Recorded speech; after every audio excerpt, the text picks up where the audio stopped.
Salut, je suis à Caen. Dans ma ville on traîne entre le béton, les plaines, dans les rues pavées du centre, où tous les magasins ferment. Connaissez-vous le village le plus écologique de France? Langouette. Ah oui.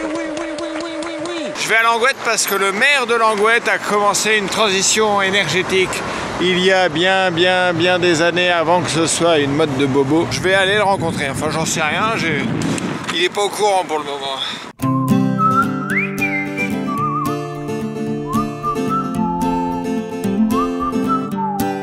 Juste avant le départ, je vais rencontrer Richard qui est coursier. Un coursier à vélo qui a une petite particularité. Les plus vifs d'entre vous vont comprendre sa particularité dans 3, 2, 1, indice au milieu de votre écran. Allez, on le suit pendant sa tournée et après il nous raconte son histoire.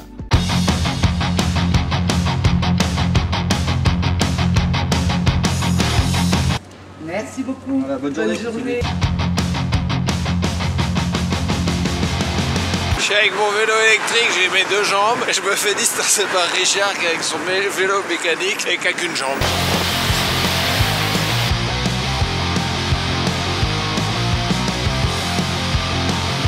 Je te rattrape. Le terrain d'entraînement du grand stade Malherbe de Caen.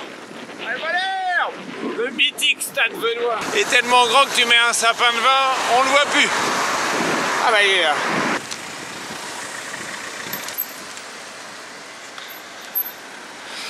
Et donc à chaque fois, tu trouves un petit truc pour... Quand t'es là, ouais. Sinon je passe. Mais ça, faut pas le dire. Moi, je suis daltonien, moi. Peut-être qu'on va aller au café tout de suite, ou peut-être pas, je vais appeler un client. Bonjour madame, la pochette biologique s'il vous plaît. Elle est vide, et ben génial. Merci beaucoup. On va au café.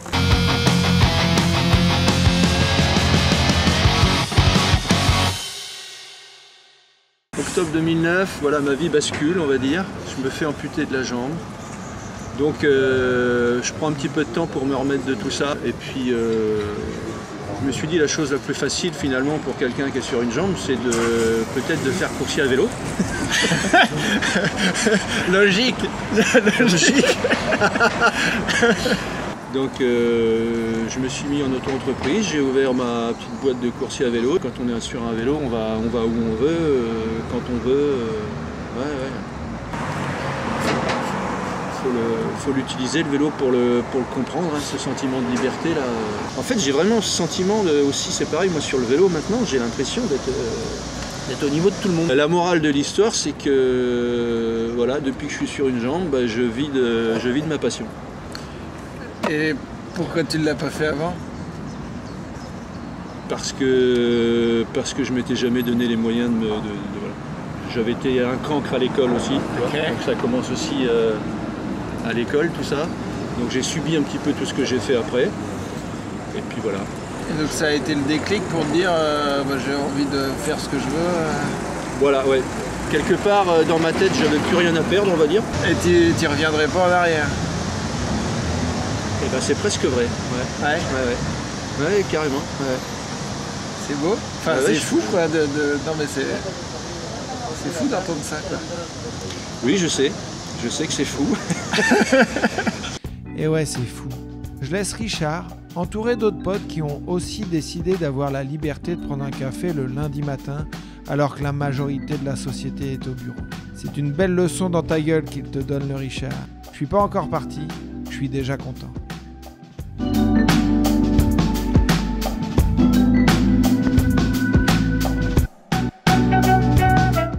J'ai décidé de ne pas prendre au plus direct, mais d'utiliser les véloroutes existantes pour croiser le moins possible de bagnoles. Je prends donc la Vélo Française qui va de Ouistreham à La Rochelle et je rejoindrai à Domfront-en-Poiré la Vélocénie qui fait Paris-Mont-Saint-Michel. Et c'est par là.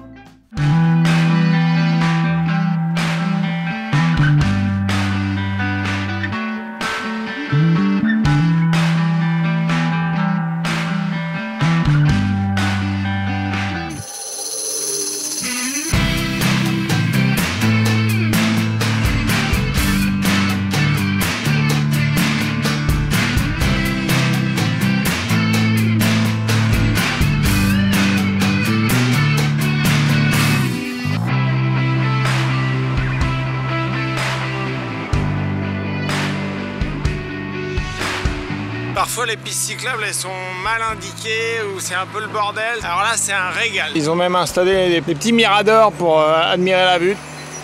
Ou encore mieux, des bancs où tu peux faire une pause et là t'en prends plein les mirettes. Une vue époustouflante. Après cette courte pause, j'en fais une plus longue à Clécy. Impeccable. Je repars requinqué, même si je me suis pris un vent en draguant de la locale. Ça va bien? J'ai fait ce voyage en sortie du confinement, saison 1. Notre cher président nous a répété plusieurs fois que nous étions en guerre. Et il a insisté, le con. Nous sommes en guerre.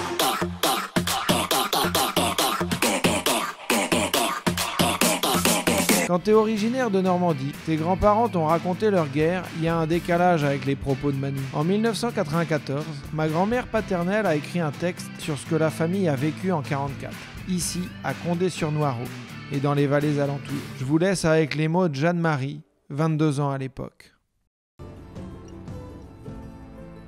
Ce matin-là, un roulement lointain, puissant, ponctué de sons curieux, me réveillait vers 5 heures du matin. Je comprenais rapidement qu'il s'agissait du débarquement tant attendu depuis des mois. Dans la matinée, je me rendais chez un oncle. Bien sûr, lui et son épouse partageaient mon enthousiasme. Mais ils montraient aussi une réserve propre à leur maturité. « Oui, ce sera merveilleux, me dit mon oncle, pour ceux qui survivront. » Pressentiment ? Je ne sais pas. Mais lui, son épouse et 2 de leurs 4 enfants étaient tués par une pluie de bombes la nuit suivante. Nous avions 2 petits garçons, et le 3e était attendu pour la mi-juillet. En peu de temps, la ferme où nous étions hébergés se remplit d'environ 120 réfugiés. En raison de ma grossesse avancée, une petite maison dans la cour de la ferme fut mise à notre disposition. C'est là, dans la nuit du 12 juillet, que je donnai naissance à ma fille Anne-Marie, la veille de mes 23 ans. Comme les enfants de roi, elle était née au son des canons. Aujourd'hui, 50 ans plus tard, en écrivant ces lignes, je revis une intense émotion.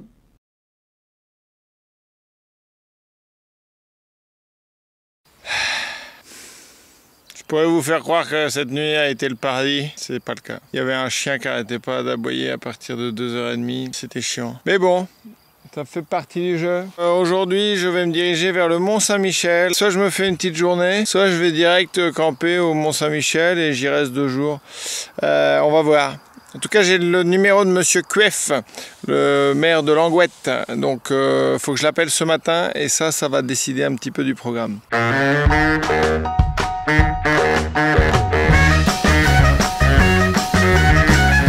J'ai repéré une bête sauvage. Un petit coup de moins bien. Rideau. Fatigue, les chiens, ils m'ont déjà cassé les couilles pour dormir. Et fermez vos gueules un peu là.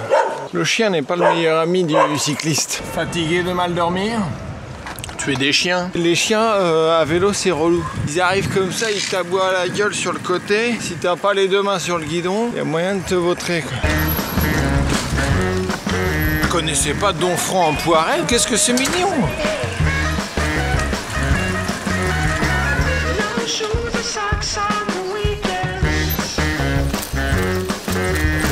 Il est midi, j'ai fait 2 km. Et hier, Richard parlait de la liberté du vélo. Rien glandé le matin, tu sais pas où tu vas dormir le soir. T'es autonome, tu te fais pas chier. Là, t'es bien.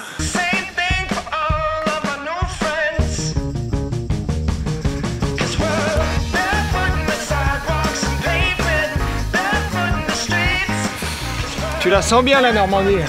Petite paupiette de lapin. Le vélo, c'est un peu comme le ski. La reprise après la bouffe du midi est un peu compliquée. Après cette power nap, je remonte sur mon destrier. Et sinon, j'ai eu le maire de Langouette au téléphone. Rendez-vous vendredi matin. Donc j'ai 2 jours de libre. Je continue mon chemin pour dormir au pied d'une merveille française.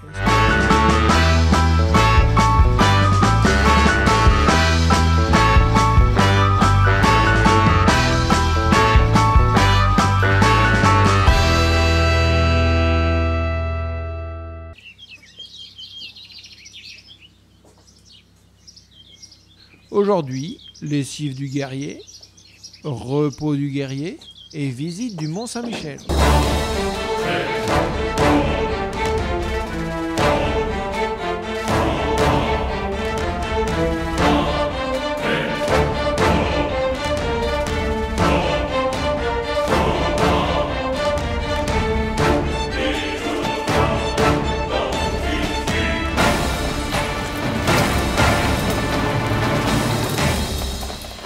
L'omelette, la mère poulard cuite au feu de bois, aux légumes de saison, 32 balles.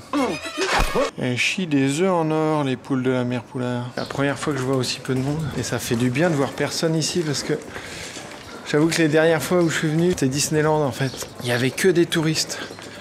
Alors que là, c'est bien tranquille, on sent qu'il y a même des habitants, tu vois.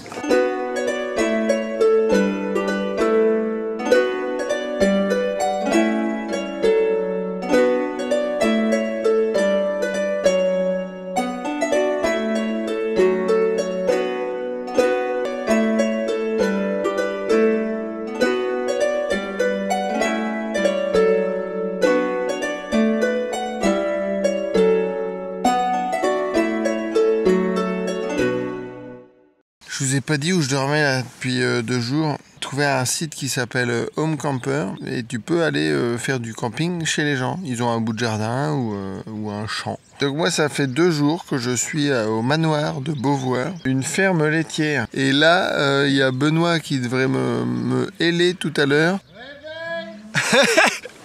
Ok, j'arrive.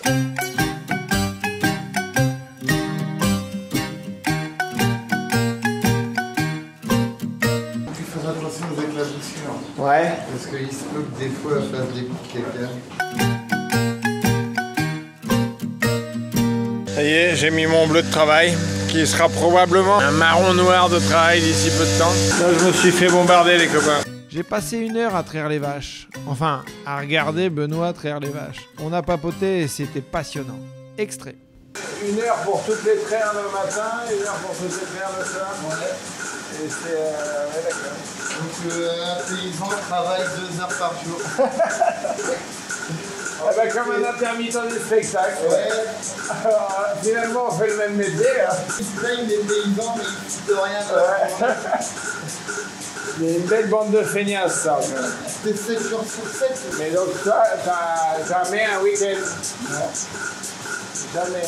Eh ben, j'ai un week-end quand je prends quelqu'un pour me remplacer. Ouais, une belle bande de feignasses, ça. Moi, je pensais que ça allait être un peu plus humide, en fait. C'est assez sec. Hein. De crayons? Ouais. Bah ouais. Et c'est pour ça qu'il faut les entretenir. En fait, je leur mets un produit, mais c'est un produit qui est à la fois désinfectant et cosmétique. C'est une crème et qui permet d'entretenir le crayon. C'est une petite crème de jour, quoi. C'est une petite crème de jour. Parce que je le vaux bien. Et donc moi, j'ai commencé par faire un bac général, sauf que j'étais tellement doué à l'école et surtout tellement sérieux que j'ai eu un très mauvais dossier scolaire qui m'a empêché de faire ce que je voulais faire. Et on m'a dit, bah, vu que t'es fils de paysan, en agriculture, il n'y a pas besoin d'avoir un QI hyper développé. Donc inscris-toi dans des écoles agricoles et tu auras des chances d'être pris. Et je ne me plains pas, hein. Je gagne bien ma vie. Hein. Après, il ne faut pas ramener le salaire à l'heure travaillée. Tu le ramènes au taux horaire, autant les utiliser maintenant. Mais c'est un métier qui a plein d'autres avantages. Et ça, les paysans, ils l'oublient. Et puis, comme ils ont industrialisé aussi leur ferme, ça devient moins marrant. Hein. Ouais. Tu passes beaucoup de temps en bâtiment. Alors que moi, je suis tout le temps dehors. En fait, les paysans, ils ont perdu la main sur leur métier. Et en perdant la main, ils sont partis dans du déraisonnable au niveau économique. Ouais. Et certains voient plus le bout du tunnel. C'est malheureux. Hein. On est à un suicide par jour. L'omerta. Parce que on en parle sans dénoncer le fond du problème. Ouais. Le fond du problème, c'est le développement de l'agriculture dans le mauvais sens. Quand on entend Christiane Lambert, la présidente de la FNSEA, elle dit qu'il faut laisser les paysans produire parce que si on produit plus, on fait plus de revenus. Et moi, je suis dans une logique inverse. C'est la décroissance. Moins mais mieux. Voilà. À moindre coût. L'idée, c'est que ça me coûte le moins cher possible. Je ne fais plus que du lait, mais je le fais à bas coût. Je suis en lait low cost, quelque part. Et là, elle mange un petit peu de céréales. Ce sont des céréales produites sur la ferme. Ah ouais? Ouais. C'est tes propres céréales. Mes propres céréales. Je n'achète rien. Je ne fais pas vivre l'agrobusiness. Et ça faisait partie d'une de mes motivations aussi.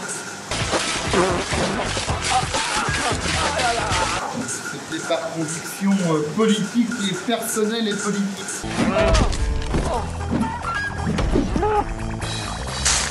Je vous ai pas tout mis, mais c'était vraiment passionnant.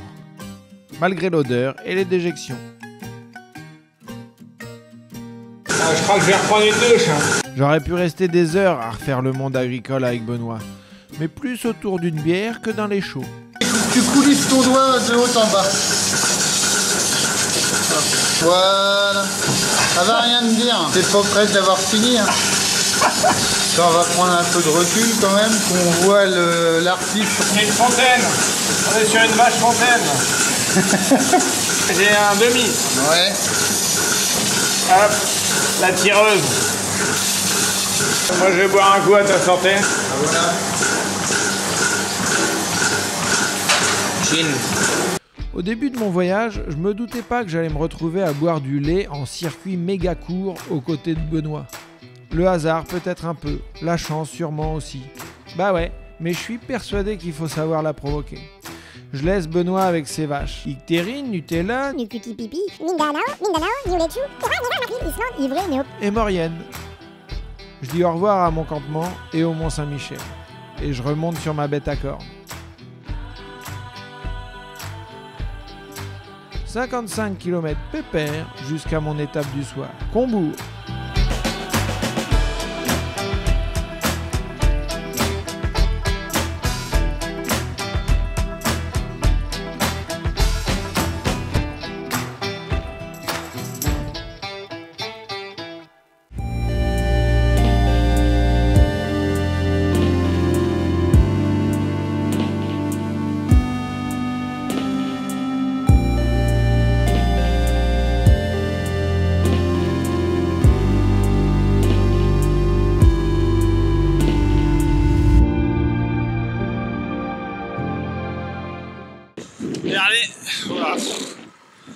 Dernière ligne droite avant d'arriver à Langouette. Donc ça devait être une partie de plaisir, mais je me suis un peu ruiné le pied. Ce matin, en rangeant toutes mes affaires, j'ai posé ma batterie que j'avais foutue dans la tente. Je l'ai posée sur le siège du vélo.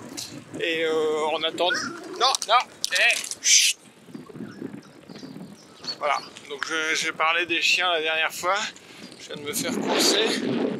Ça annonce bien cette matinée. Du coup, j'ai bougé le vélo et la batterie m'est tombée sur le pied droit. Voilà, j'étais pieds nus et ça pèse 5-6 kilos quoi. Donc j'ai le pied droit ruiné. Ça fait mal. Donc je pédale que d'une jambe. C'est un petit hommage à Richard ça. Ah, peut-être me faire attaquer par un chat maintenant. J'aime pas les chats, mais au moins l'avantage c'est qu'à vélo. Non.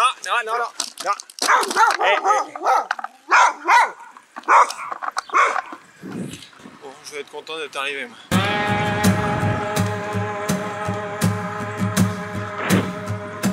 Il y a un truc qui se passe là, je sais pas ce que c'est. Il y a un mec avec un drapeau. Ah bah non, mais c'est des ânes. C'est une carriole tirée par un âne. Bonjour.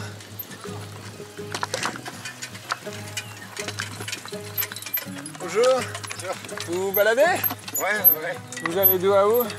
Ah bah là on est parti pour une durée indéterminée. C'est vrai? Ah, là on va à Tintignac, on va rentrer un peu en Bretagne. Vous avez tout votre barda là, de quoi dormir à l'intérieur? Je suis obligé de passer dans les villages chercher de l'eau dans les cimetières. Pour les ânes et pour vous? Pour moi. Ouais.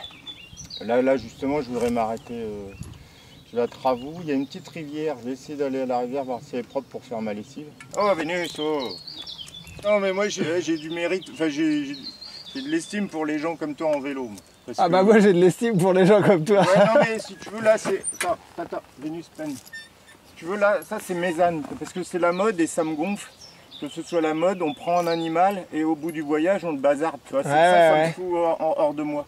Alors que là, tu prends ton vélo, tu le revends après sur le bon coin, je m'en fous. Un animal, c'est une responsabilité, c'est à vie. On ne prend pas un animal juste pour faire un tour et puis basta, quoi. Du coup, t'as pas d'endroit d'arrivée, quoi. Tu verras. Non, je vais dans les chemins. Là, hier soir, j'étais dans un chemin super. Il y a des régions où j'ai du mal à trouver. Là, j'en trouve assez facilement. Mais par exemple, enfin, parce que quand tu vas décider de rentrer chez toi, faut le décider en amont parce que tu vas mettre 3 semaines, un mois. Ah non, mais j'ai démissionné. Donc, ah ouais, d'accord. J'ai démissionné. Pendant 5 ans, j'ai mis de l'argent de côté. Il a fallu que je construise la roulotte.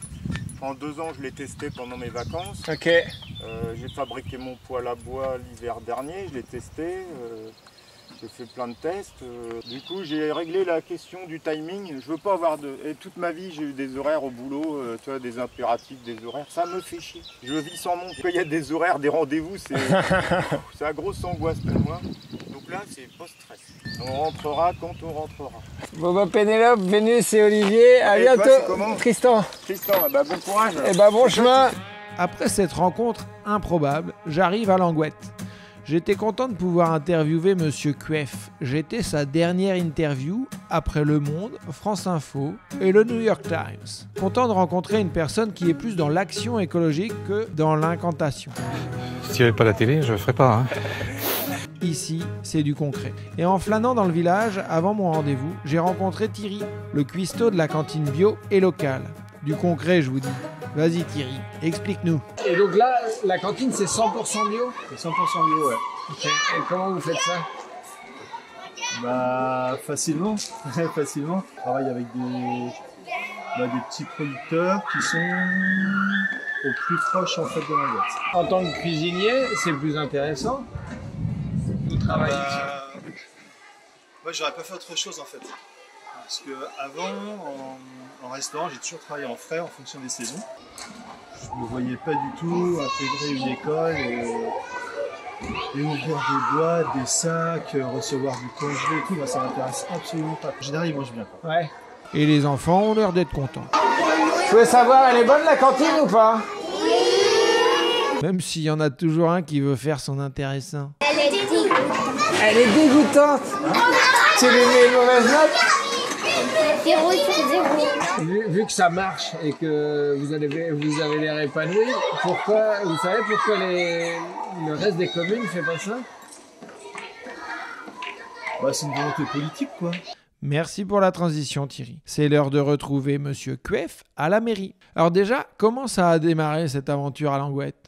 En 1999, donc, il y a eu une élection partielle, donc j'ai été élu maire à ce moment-là et j'ai proposé au conseil municipal de s'engager dans le développement durable. C'était un terme pas connu du tout dans le langage politique local, même en France c'était peu utilisé. Donc on a transformé ça par des challenges. Est-ce que la commune peut se passer d'énergie fossile ? Est-ce qu'on peut avoir une cantine 100% bio ? Est-ce qu'on peut construire du logement social très écologique ? Est-ce qu'on peut produire tout ou partie de notre énergie électrique ? C'est ce que j'aime bien chez ce monsieur. Il trouve que parler c'est bien, mais qu'agir c'est beaucoup mieux. Tout en tordant le cou aux préjugés comme quoi si c'est vert, c'est plus cher. On a construit du logement social très écolo, avec des performances extraordinaires et on a été pendant longtemps à des performances d'énergie par exemple de 160 € par an. Là, nous avons les derniers que nous sommes en train de construire, c'est 0 € d'énergie par an. Donc ça ne coûte rien aux locataires de se chauffer et de s'éclairer ? Quasiment rien, oui. C'est notre objectif. Et le coût de construction, il est plus élevé ou il est moins élevé ? Non, c'est presque la plus grande victoire de la commune, c'est de faire de l'écologie sociale. Il est hors de question de faire de l'écologie plus chère que ce qui est dans le conventionnel. C'est scandaleux d'entendre dire, puisque c'est écolo, ça va être 30% plus cher. Ouais. Et tout est comme ça dans la commune, c'est-à-dire on a même fait la démonstration que notre cantine 100% bio était moins coûteuse. Pendant plus d'une heure, on a parlé agriculture, biodiversité et pesticides, car il est l'un des fers de lance du combat anti-pesticides. Ce qui fait qu'il s'est déjà réveillé avec des centaines d'agriculteurs qui bloquaient le village. Mais il n'a rien lâché.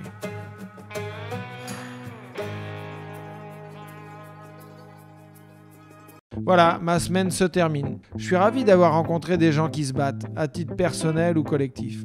Vous êtes prêts ? Je vais faire de la philosophie à 2 balles, mais je crois que je sais pourquoi Richard, Benoît, Olivier et Daniel sont épanouis. Ils ont trouvé leur voie. Et même si parfois ça prend plus de temps, c'est plus compliqué, ça vaut le coup de sortir des cases dans lesquelles on veut te mettre. Ça vaut le coup de faire un pas de côté, même quand il te manque une jambe. Moi, mon voyage a valu le coup. Mes tête-à-tête avec chacun d'entre eux ont été hyper nourrissants. Sans oublier mon tête-à-tête avec un Mont-Saint-Michel calme, serein, apaisé.